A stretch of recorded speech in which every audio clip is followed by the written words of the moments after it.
Soy el doctor Gustavo Cadalazo, cirujano general del Hospital Teresa de la Guara, y el día de hoy vamos a hacer el tema de complicaciones de la apendicitis aguda.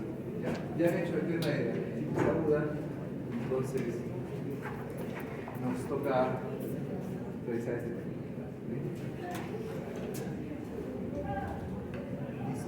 Entonces, la apendicitis aguda es una urgencia, ¿no? Es la urgencia abdominal más frecuente en el mundo y su incidencia llega casi a 100 casos por cada 100.000 adultos, ¿no? Esto afecta generalmente al 7-10% de la población en general, o sea que es bastante frecuente.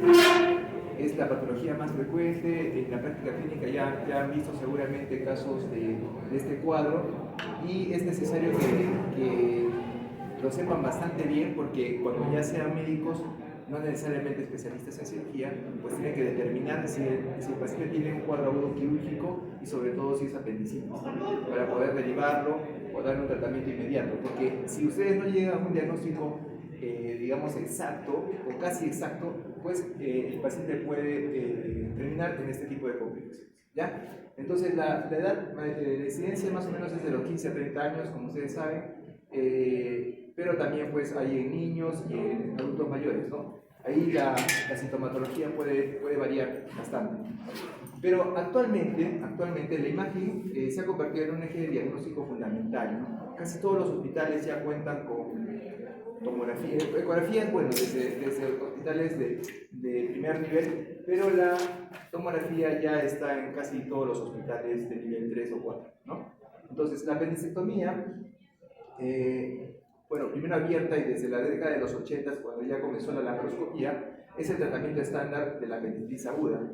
Pero, bueno, y se asocia con menos dolor postoperatorio en el caso de la laparoscopía y una recuperación más rápida, ¿no? Bueno, pero sin embargo, ensayos clínicos recientes indican que la apendicitis no complicada puede tratarse solo con antibióticos, ¿ya? Es más, dan un porcentaje del 60%, ¿no? ¿Podríamos tratar la apendicitis entonces con antibióticos? ¿No? Esa es la pregunta. Entonces, en ese caso, la imagen, es la importancia en ese caso de la imagen para poder fundamentar el tratamiento y discriminar entre pacientes que pueden recibir tratamiento médico o quirúrgico. En la época del COVID se hablaba mucho en los estudios que hubieron sobre lo que era el tratamiento médico de la apendicectomía. Como ustedes saben, durante el COVID también no terminaban las urgencias quirúrgicas y se tenían que entrar a los pacientes. Entonces, como había mucha incertidumbre en el contagio del personal por esos pacientes, pues algunas digamos, series a nivel mundial trataron de tratar la apendicectomía por vía terapéutica, no solamente con antibióticos.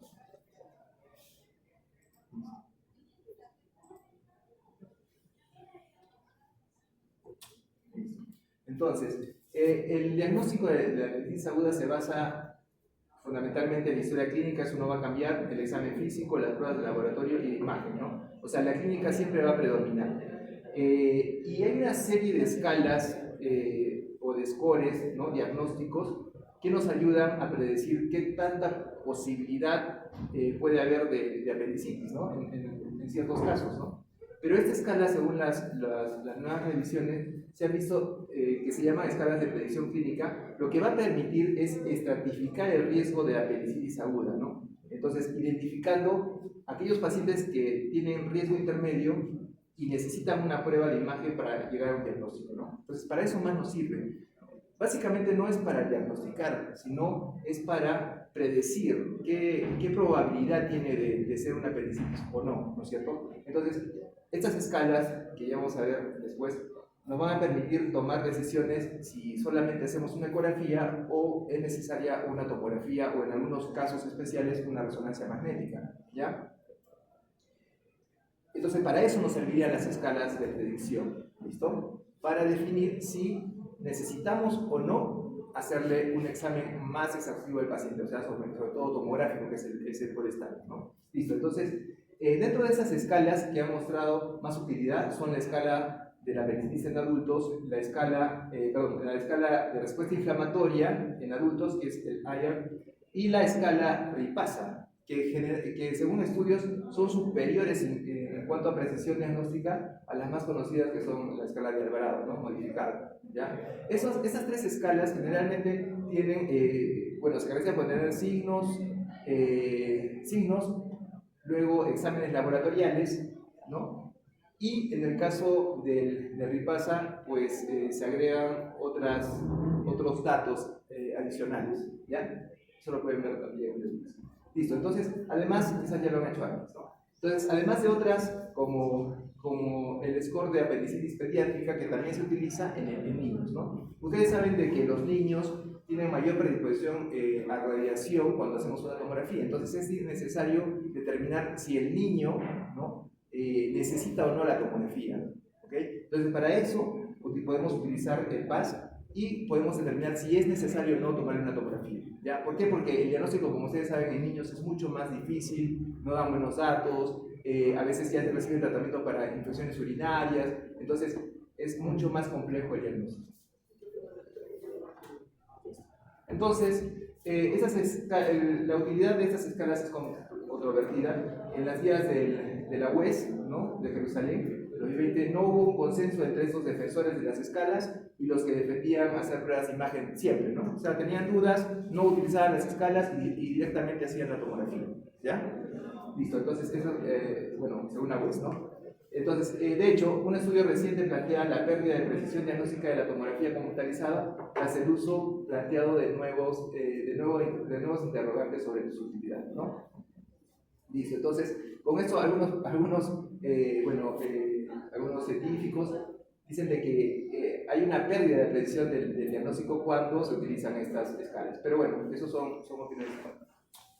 Listo, entonces, antes de pasar a las complicaciones, ustedes ya seguro que han visto en lo que es apendicitis aguda que hay criterios diagnósticos, ¿no? Tanto para la ecografía, tomografía y resonancia magnética, ¿ya? Entonces, bueno, eso puede variar, pero lo común en general es de que en los criterios diagnósticos para diagnosticar una apendicitis por radiología es importante el diámetro de la appendicular, ¿no? Puede variar, porque generalmente algunas series indican que puede ser de 6 a 9, tanto en ecografía como tomografía. El tamaño, digamos, perdón, menos de 6 es normal, pero de 6 a 9, allí hay una variación que podría, digamos, coincidir con un diagnóstico de apendicitis, ¿no? Pero bueno, según esto, la ecografía tendría que tener un diámetro mayor de 7 milímetros con la técnica de compresión gradual. Ustedes saben que la ecografía es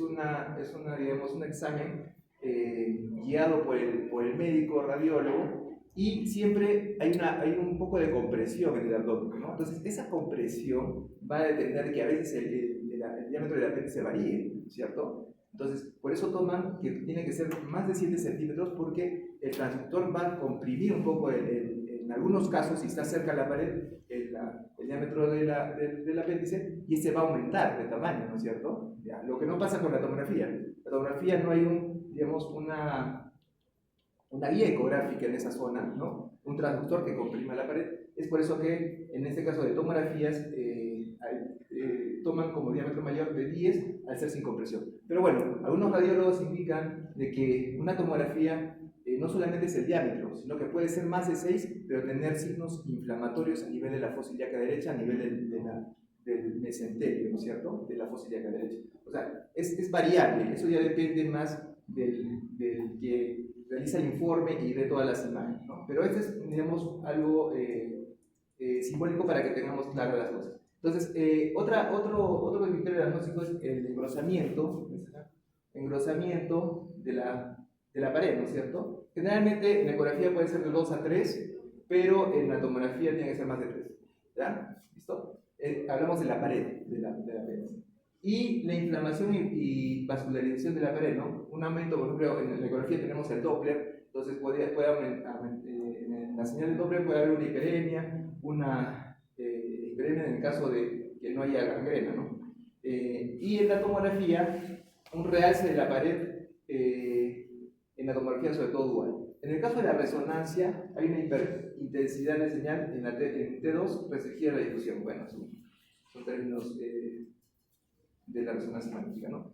Y aquí también, en la ecografía, puede haber, digamos, inflamación de la grasa periapendicular que se puede detectar, no es muy frecuente, pero sí en aumento de la atenuación del engrosamiento de los planos faciales en la zona de la fosa ilíaca derecha en la tomografía. ¿Ya?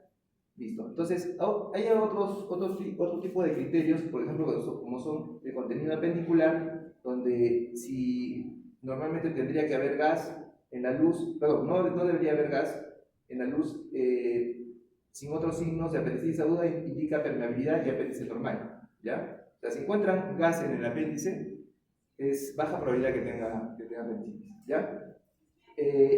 Y otros signos asociados indican, por ejemplo, asociado a otros signos de apendicitis aguda indica probable apendicitis aguda gangrenosa, si en ese caso hubiera gas, ¿no? ¿Listo? Y el apendicolito, o el coprolito que le decimos, ¿no es cierto? Que seguro lo conocen, es una de las causas también de apendicitis. No es sinónimo de apendicitis aguda, ¿eh? O sea, puede haber apendicolito, pero si lo asocian digamos, a leucocitosis, presión relevada, dolor objetivo y una escala, digamos, predictiva de apendicitis alta, pues, obvio, si tiene un apendicolito más, es diagnóstico de apendicitis, ¿no? Pero si encontrar solamente un apendicolito, que puede ser inclusive, digamos, en una tomografía sin dolor de abdomen, no indica una apendicitis aguda, ¿ya? Listo. Lo demás es... Okay. Listo, entonces de las complicaciones, hablando ya de las complicaciones locales de la apendicitis aguda, la primera pues es la perforación del apéndice, ¿no? La inflamación puede causar que el apéndice se rompa, obviamente liberando las bacterias en el abdomen y causando una peritonitis local o generalizada, ¿no es cierto? La peritonitis propiamente dicha ya a consecuencia de la perforación del apéndice y la infección del revestimiento interno de la cavidad abdominal puede ser localizada o generalizada. ¿Listo? Hablamos de un absceso también apendicular, que es otra de las complicaciones. Hablamos de una acumulación de pus alrededor del apéndice perforado. Otro también es el plastrón apendicular. Obviamente el cuerpo va a tratar de defenderse sobre este cuadro inflamatorio localizado en esta zona y el tejido circundante formado por el biblo o el aumento mayor o el ilio terminal o inclusive la trompa en las damas o los anexos, ¿no es cierto? Entonces pueden bloquear la zona del apéndice y formar este plastrón apendicular, que es importante. Otra complicación es la pieleflebotitis, que vamos a hablar después, y la fascitis necrotizante ya es en casos extremos. Listo. Entonces, comenzamos ahora del plastrón apendicular. Listo.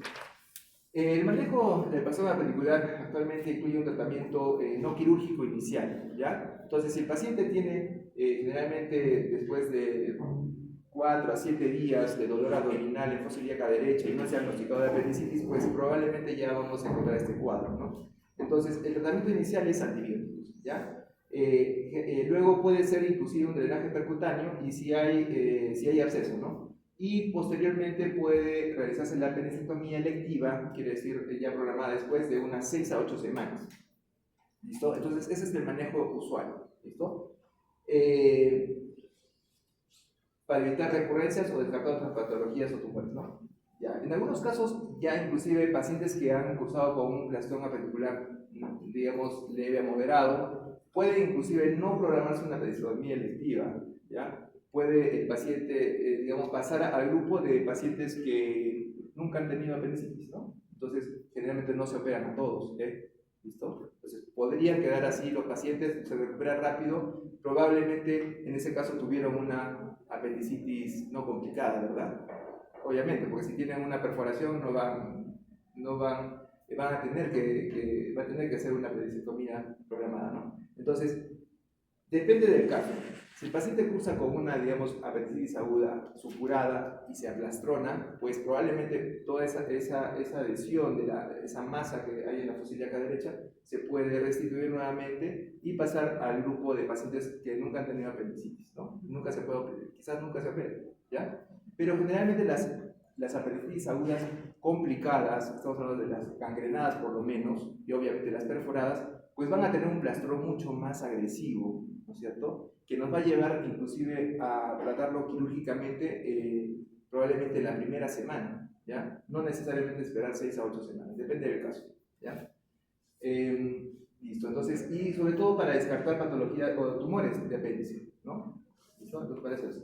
La decisión de realizar la apendicectomía inmediata o diferida depende por eso de la experiencia del médico y de las características del paciente. Por eso les digo, el manejo es diferente. El manejo conservador es preferido por su menor morbilidad. ¿Okay? Entonces, el conservador viene a ser darle tratamiento antibiótico. ¿Ya? ¿Por qué? Porque si nosotros ingresamos directamente con un paciente con un carcinoma appendicular, podemos lesionar otras, como ya se ha hecho, ¿no? Lesionar otros órganos, por ejemplo, el ilirio que está pegado, inclusive el mismo ciego, y bueno, es una catástrofe porque, bueno, se complica todo el cuadro. Entonces, ¿cuál es el porcentaje del trastorno appendicular? Más o menos del 2 al 7% de la apendicitis aguda usa con trastorno appendicular, ¿ya? ¿Listo? Entonces, listo. En niños el trastorno appendicular es poco frecuente, ¿ya? En niños es poco frecuente el trastorno. ¿Por qué? Porque el epíplon mayor o el aumento mayor es corto, ¿ya? Pero si tenemos digamos, un niño con obesidad, generalmente no es corto, ¿ya? Entonces tenemos que diferenciar los tipos de casos, ¿ya? Entonces, ahora como hay bastante obesidad, ya es una enfermedad ya inclusive clasificada, tenemos que ver las características del paciente, ya no todos son iguales. Entonces, bueno, hablamos también de un flemón apendicular, como una masa formada por el fibro, ya dijimos, ¿no? Masas intestinales, sobre todo el medio terminal, puede haber colon, el apéndice cecal, inflamado, eso se llama plastón apendicular frío. Y el absceso, el plastón apendicular caliente es el llamado absceso apendicular, ¿ya? Entonces, el plastón apendicular frío es el flemón apendicular, ¿ya? Y el plastón apendicular caliente vendría a ser el absceso apendicular, ¿listo? Cuando generalmente el flemón avanza y forma una cavidad con secreción purulenta, ¿listo? Esa es la diferencia. Listo, entonces, ¿cuáles son las causas de esta patología, de esta complicación que es el trastorno apendicular? Generalmente es el retraso en la consulta. Ya bueno, los que han contado conmigo, en algunos casos les he contado de casos específicos de pacientes, ¿no? Que tenemos, por ejemplo, que a veces no son bien diagnosticados en el primer nivel de atención y bueno, los padres también ayudan a esto, no los traen al hospital y al final, después de una semana, los traen y ya tenemos un plastrón apendicular. Hay casos severos, ¿ya? Hay pacientes, por ejemplo, bueno, un paciente que me acuerdo de 7 años, una dama de 7 años, adolescente, que vino con 7 días de enfermedad. En este caso no solamente tenía un plastrón apendicular, ¿ya? El plastrón es localizado en fosa ilíaca derecha, ¿no es cierto? O cuadrante inferior derecho, ¿no? Pero esa paciente tenía un plastrón que era todo el hemiabdomen inferior, ¿no? O sea, una masa ahí totalmente bloqueada. Entonces, en la primera cirugía se realizó y aparte de eso tenía peritonitis, o sea, tenía líquido en la cavidad. Los plastrones generalmente no presentan líquido, solamente localizado, ¿no es cierto? Cuando se abscedan. Pero ese paciente tenía plastro, tenía peritonitis generalizada con cantidad de pus en la cavidad, más de 1000, ¿no? Entonces, y el plastrón. Entonces, la primera etapa fue un drenaje, o sea, un lavado de la cavidad y drenaje del absceso, porque también el plastrón estaba sedado. Y después de 7 días, bueno, no tenía tomografía en ese momento, se tomó una tomografía, hubo una evidencia de, digamos, coprolitos libres en la cavidad, poco líquido, pero coprolitos libres, que eso permitía de que el paciente comenzaba a hacer una gráfica de fiebre éctica, o sea, en agujas, ¿no es cierto? Entonces, probablemente eso se da cuando hay abscesos, ¿no es cierto? Entonces, luego de los 7 días que comenzó a hacer la fiebre, bueno, más o menos de los 4 a 7 días, se intervino nuevamente y ahí se hizo una exploración, bueno, se liberó todo, había unas desadherencias terribles, ¿no? Para que tengan un ejemplo, ¿no? De que si esta paciente, por ejemplo, la diagnosticara en el primer nivel de atención, no hubiera pasado tanto, digamos, a 2 cirugías, ¿no? La primera laparoscópica y la segunda abierta, ¿no? Entonces, eso es lo que tenemos que tener en cuenta. Entonces, la causa es el retraso en la consulta, diagnósticos erróneos, a veces generalmente en niños, los pediatras, ¿no? Tratan pacientes con dolores abdominales, si cursan, digamos, con un examen de orina alterado, pues les dan tratamiento, entonces ya le dan tratamiento antibiótico, ¿no? Entonces, si el paciente sigue con dolor, entonces puede haber un diagnóstico erróneo, bueno, sobre todo en pacientes pediátricos.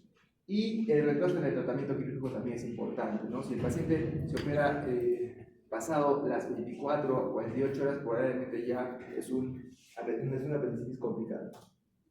Listo. El cuadro clínico ya lo saben ustedes. Bueno, el cuadro clínico en el caso del blastoma reticular es apendicitis aguda por más de 4 a 7 días. O sea, eso es importante y le repito nuevamente a los alumnos, bueno, a nuestro grupo, es si el key del asunto es la historia clínica, ¿ya? Muchos pacientes van a decir, sí, me duele hace 3 días, ¿ya? Pero generalmente tenemos muchos casos que los ingresan con apendicitis aguda de 3 o 2 días, ¿no? Pero uno si, bueno, generalmente cuando les hacemos el examen físico, vemos de que no hay mucho, digamos, dolor a nivel de toda la cavidad abdominal, sino es bien localizada, inclusive a veces podemos palpar la masa del gastrón, ¿ya? A veces. Entonces, tenemos que preguntar bien al paciente, porque es diferente que tú le digas, pero no tuvo hace una semana dolor. No, sí tenía, ¿no? Me dolía bastante, justo en ese lado, pero bueno, tomé algunos analgésicos y se me bajó, ¿no?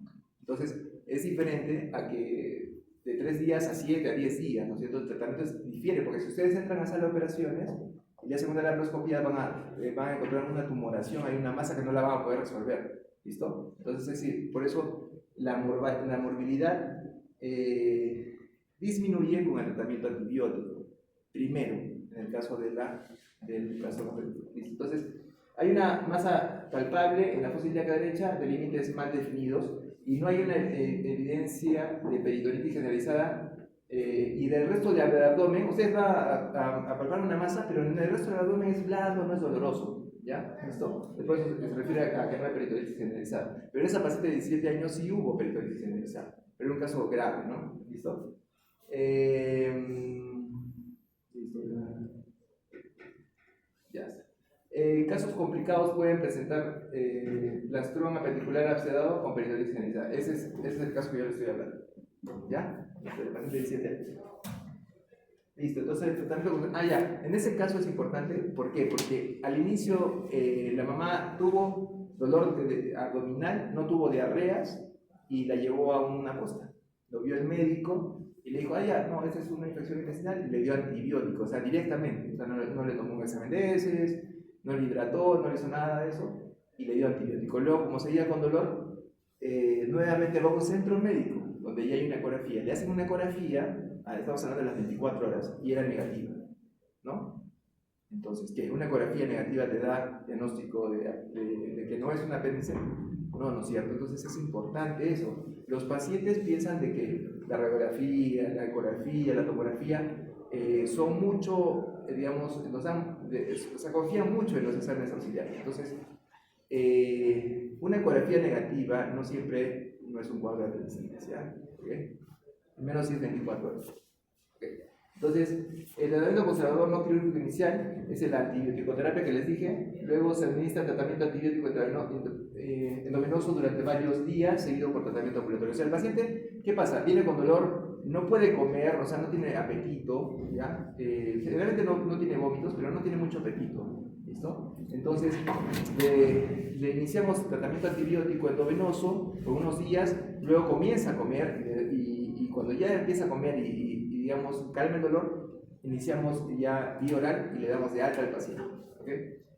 Otra forma de tratamiento sería el drenaje percutáneo. ¿Ya?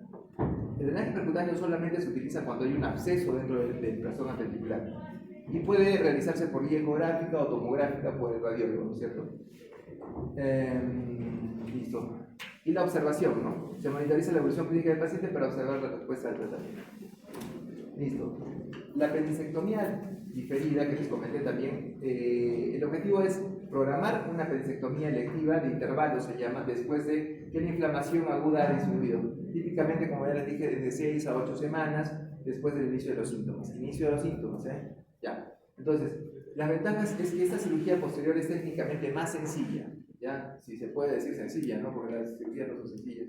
Tiene una menor morbilidad y puede realizarse por vía laparoscópica con recuperación más rápida. Esa es la ventaja, que podemos entrar laparoscópicamente y someter al paciente, digamos, no someter al paciente a una cirugía abierta, ¿ya? Los motivos que van a permitir controlar posibles complicaciones como la recurrencia de la apendicitis y descartar otras patologías como tumores apendiculares, ¿ya? Entonces, ¿para qué la operamos? Para que no vuelva a tener un cuadro similar de plastrón, sobre todo, y para descartar de que tenga una tumoración en el apéndice. Entonces, los factores a considerar en la decisión son el criterio médico, ¿no? El cirujano, el manejo a menudo depende de la experiencia y juicio clínico del cirujano tratante también. Bueno, la del paciente también es importante. En pacientes mayores se recomienda una evaluación complementaria con colonoscopía. ¿Por qué colonoscopía? ¿No? Para que descartemos un cáncer de colon, ¿ya? Entonces depende de la etapa etaria del paciente, ¿no? No solamente solamente tener en cuenta el cuadro del gastrón. La apendicectomía electiva es esencial porque el diagnóstico de neoplasias apendiculares a menudo se confirma por el estudio histopatológico de la pieza quirúrgica, que en este caso es el apéndice. Entonces, otra complicación es el absceso intraabdominal pélvico, ¿ya? Entonces, generalmente se da el absceso cuando es posterior a o no posterior, sino que es un cuadro de apendicitis aguda complicada, ¿no? Desde gangrenada hasta perforada, ¿cierto? Con peritonitis. Entonces, cuando tenemos un absceso intrapélvico, generalmente puede haber un dolor que no es muy severo en el hipogastrio y fiebre éctica, como les dije, ¿no es cierto? Listo. Diarreas también podrían haber por acción irritante de la pus a nivel del ciego, simulando la peristalsis, ¿no? Y algunas veces puede estar asociado a pus, tenesmo o sensación de bulto en el absceso. El tacto rectal es importante para detectar esto también, porque mediante la maniobra de Jodis San Martino, donde se realiza, digamos, la palpación a nivel del fondo del saco de Douglas, lo vamos a encontrar tenso y doloroso, ¿no? Listo. Entonces, otra importante también complicación es la pileflebitis o piema portal. ¿Y qué es la pileflebitis? Bueno, no es tan infrecuente, decir, si encontramos casos, ¿ya? Entonces, esa es una infección o abscesos sépticos del hígado, ¿ya? Entonces, ¿y por qué se da? Por la trombosis séptica de la vena porta o sus aferentes, ¿ya? Afluentes, ¿ya? Entonces, la vena porta, ustedes saben de que recoge la sangre de todos los órganos abdominales, ¿verdad? Entonces, y está incluido aquí la irrigación venosa del apéndice, ¿no es cierto? Y luego lo traslada al hígado. Entonces, si una apendicitis sobre todo es complicada, va a producir unos trombos sépticos, ¿ya? Esos trombos sépticos pueden viajar al hígado y formar estos abscesos hepáticos, ¿ya? Entonces, ¿cuál es la mortalidad de esta patología? Es un 30 a 50%. ¿Listo? Las causas puede ser, como ya estamos hablando, de la apendicitis aguda, una diverticulitis aguda, una pancreatitis necrohemorrágica, una colecistitis aguda con ictericia y fiebre, por ejemplo, ¿ya? Y la cirrosis también es una causa. Entonces, ¿cuál es la patogenia? Bueno, las venas, primero hay una éxtasis de la venosa a nivel de la apéndice. Ustedes saben que la causa de la apendicitis es la obstrucción, ¿no es cierto?, del drenaje, ¿sí? ¿Listo? Arterial. Pues también hay una éxtasis venosa, y esta éxtasis venosa se acompaña de una tromboflebitis. O sea, hay un cuadro inflamatorio de la pared y luego la formación de trombos. Esos trombos o microtrombos sépticos van a viajar a través de la vena porta hasta el hígado, ¿ya? ¿Listo? Y producen esta pileflebitis, que es importante. Esta pileflebitis a veces cursa con, digamos, un hepatograma alterado, O sea, como si fuera un patrón colestásico, ¿ya? El paciente a veces hace ictericia, ¿listo? Entonces hay que tener en cuenta esto. Tenemos casos, por ejemplo, de pacientes que ha ingresado por tópico de emergencia de cirugía y ingresan con una colecitis aguda a descartar coleocolitiasis porque el paciente es ictérico, ¿ya? Y ha recibido tratamiento inclusive, o sea, recibe tratamiento antibiótico y todo. Y luego que hemos pasado visita en una ocasión, vimos que el dolor seguía a pesar de esto y se localizaba más en flanco derecho y un poco en cuadrante inferior derecho. Entonces, tuvimos la sospecha de este cuadro en el paciente. O sea, tiene ictericia y ustedes dicen no es apendicitis, ¿verdad? No, pero no, sí puede ser apendicitis. Entonces, porque en estos casos hay ictericia, ¿listo? Entonces, justamente le tomamos una tomografía al paciente y fue una apendicitis aguda, solamente que era alta, ¿ya? Eso también es importante, la localización del apéndice. Hay ciegos, ustedes saben que el ciego está abajo, ¿no es cierto? el lado derecho, ¿no? En la zona del ilíaca. Pero hay cigos que los encontramos arriba, casi en el flanco o en el hipocondrio derecho, ¿ya? Y el apéndice está ahí al lado del hígado. Entonces, depende mucho de la ubicación en la anatomía de cada paciente, ¿ya? No se confíe. Entonces, bueno, listo. Ya.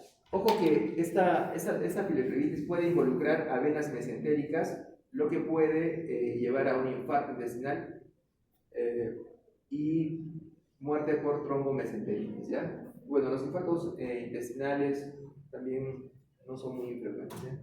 Listo. Entonces, el tratamiento en este caso es, bueno, es una antibiótico terapia agresiva, con meropenem, piperacillina, tazobactam. En algunos casos puede haber un drenaje percutáneo o quirúrgico, ¿no?, de los abscesos, si evolucionan a mayor tamaño, ¿no? Las complicaciones generales de este cuadro es que el paciente entra en sepsis, que ya saben que es una respuesta inflamatoria generalizada, puede llegar a la falla multiorgánica y muerte, ¿no? Primero va a pasar pues, por el shock séptico, ¿no?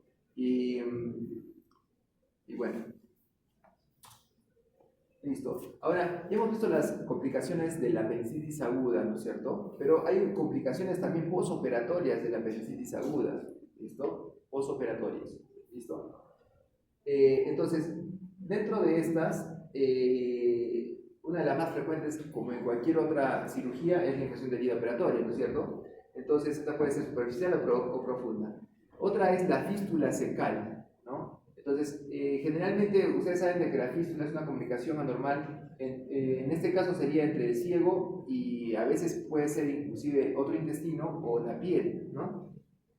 Generalmente estas fístulas cecales pueden darse cuando la base del apéndice está comprometido. Ustedes no sé si han visto los informes operatorios, pero en los informes operatorios siempre se tiene que describir cómo está la base del apéndice, ¿ya? Ustedes saben de que nosotros trabajamos en la base del apéndice, ¿ok? Ponemos un polímero, ¿no? El Evolup, que es, bueno, por la laparoscopía hablo, ¿no? El Evolup, o podemos ligar la base del apéndice, pero a veces, ¿qué pasa? Que la base está gangrenada también, igual que todo el apéndice. Entonces, ¿qué hacemos? A veces tenemos que hacer una sutura en jareta, bueno, es como una bolsa de tabaco, ¿no? O una sutura en Z, por ejemplo, para, digamos, poder cerrar esa base. Pero ¿qué pasa? Generalmente en las apendicitis complicadas como esta, puede haber una fístula, ¿no es cierto? Imagínense que el Evolup o el polímero se suelte, ¿no es cierto? Primero, ahí va a formarse una peritonitis o un absceso, ¿no? Pero dependiendo del tiempo, a veces si es más días, 5 días, una semana, puede formarse una fístula, sobre todo si hay un drenaje por allí, ¿listo? Otra complicación también son las adherencias y la función intestinal, ¿no? Posoperatoria. Esto pues, como generalmente es más frecuente en una cirugía abierta, obviamente, ¿no?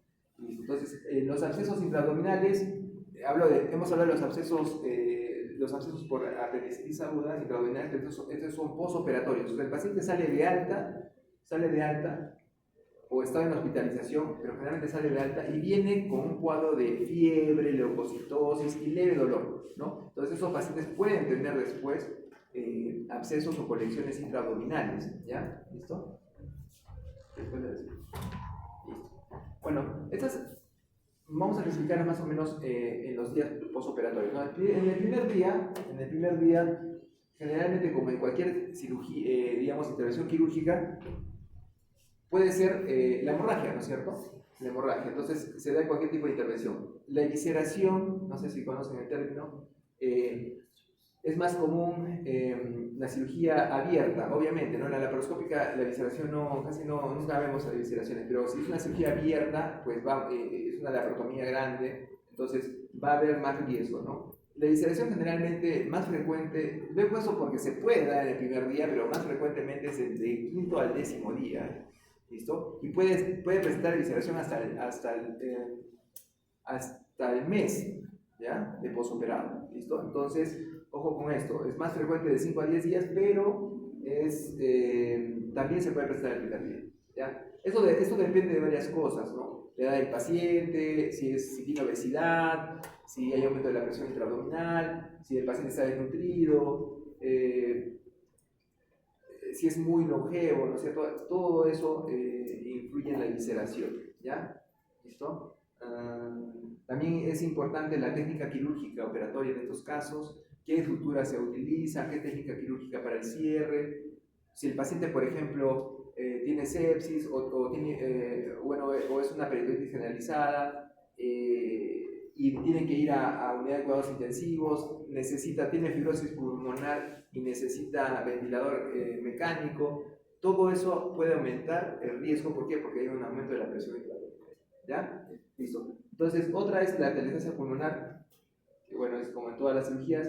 El ilio posoperatorio es importante, ¿ya? Podemos esperar hasta 24 o 48 horas de ilio, ¿listo? Pero ya pasadas las 72 horas, tenemos que pensar de que es un ilio funcional. Entonces, tenemos que ver si es funcional, ¿no? Si es cómo están los electrolitos, y pensar también en que puede ser, digamos, el resultado de de bridas adherencias que no se forman tan rápido, pero podría haber una aplicatura inadvertida de las asas intestinales y eso provocar un ilio obstructivo o mecánico. ¿Ya? Listo, entonces hay que tener cuidado en eso.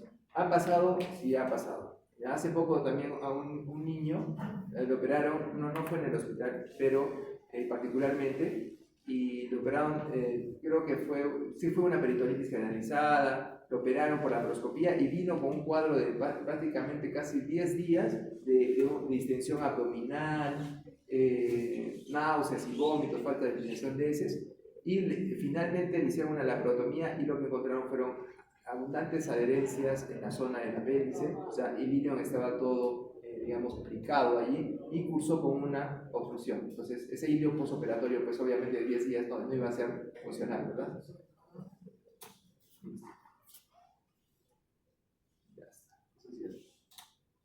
Al tercer día más o menos es la dehiscencia de muñón, lo que les decía.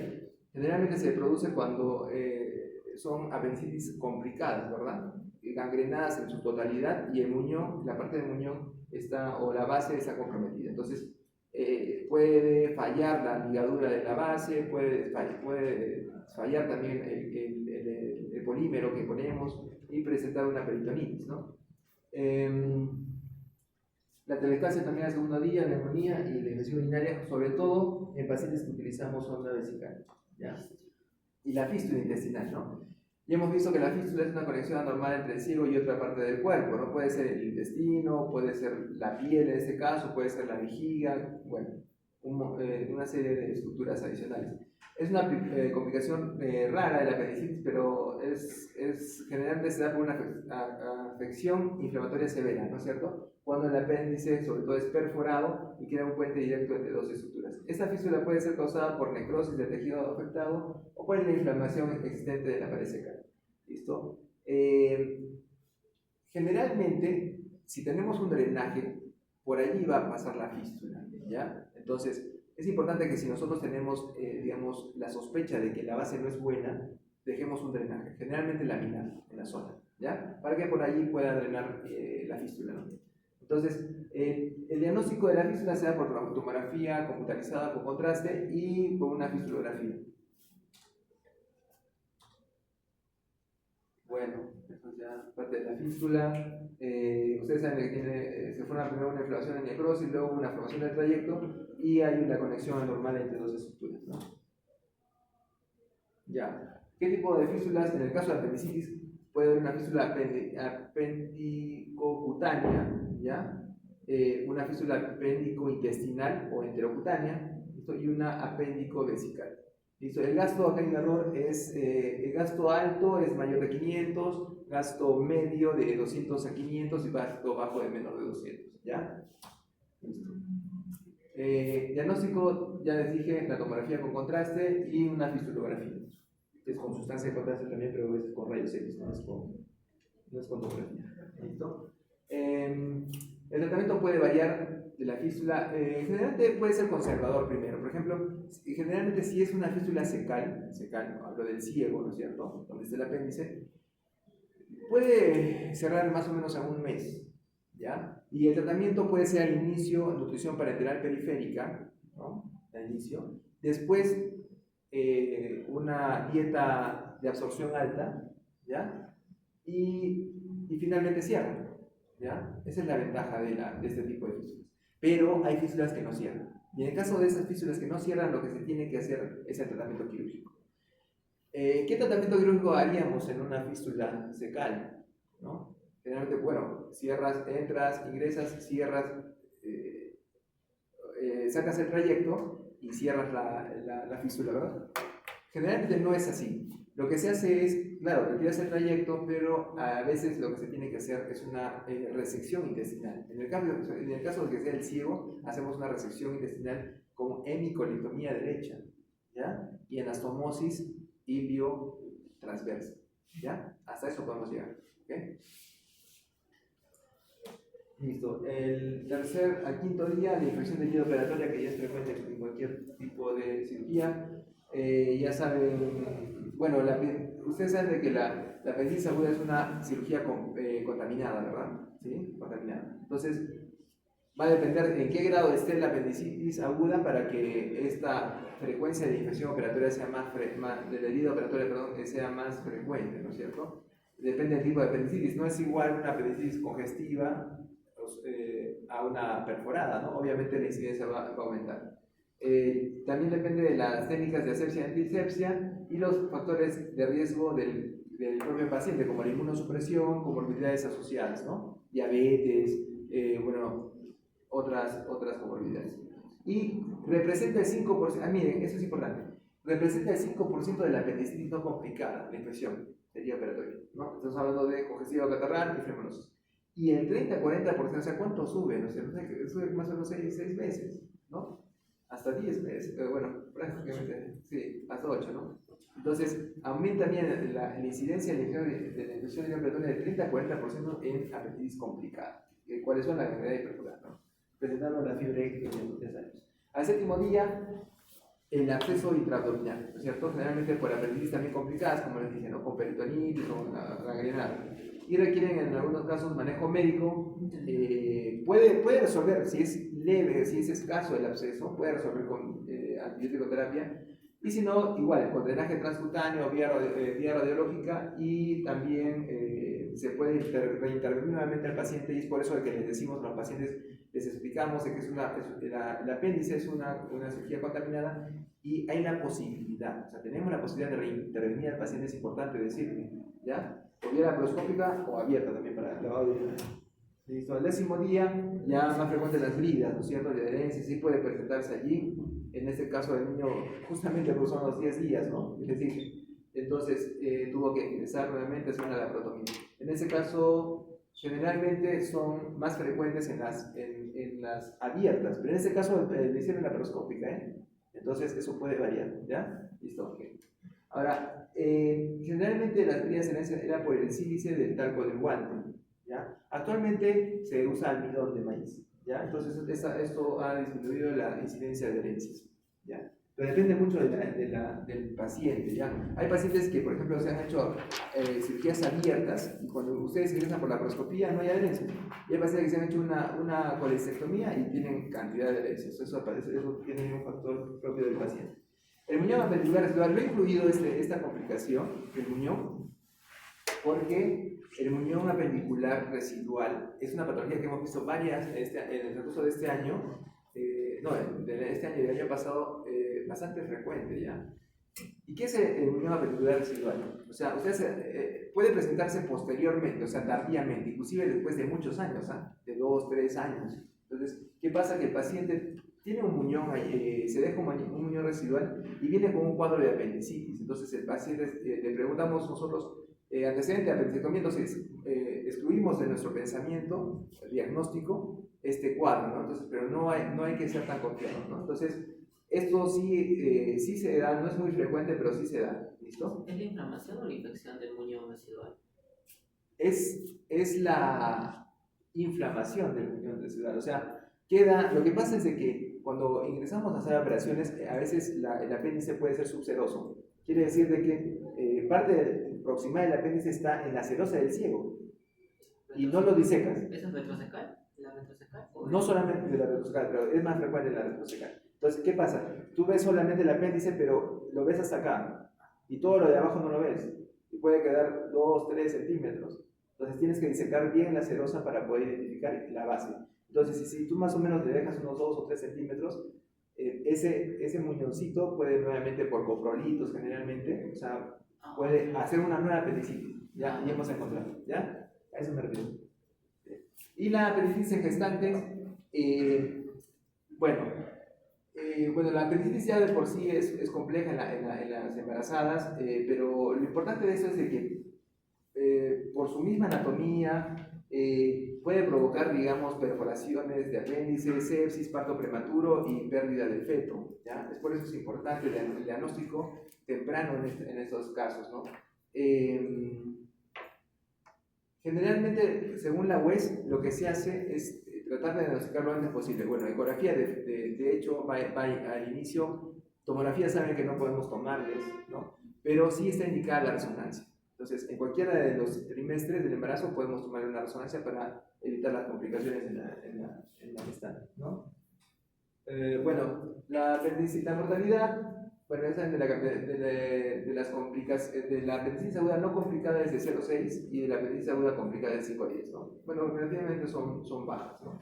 Además, bueno, importante. Listo, eso sería todo. Si hay alguna pregunta. En el niño, en la ecografía, ¿cómo se ve? ¿El niño? Claro, es que digamos, en la ecografía el apéndice, como es 6, 7, se ve un poquito grandecito, pero el niño, en el caso del apéndice del niño, claro, no se va, claro, la ecografía no te va a ayudar. Entonces, ¿cuál va a tener esta tomografía? Y si está embarazado. Resonancia. Y si no tienes resonancia, ingresa a la sala de operaciones. La paroscopía es preferible. ¿Ya? Si hay duda, la paroscopía es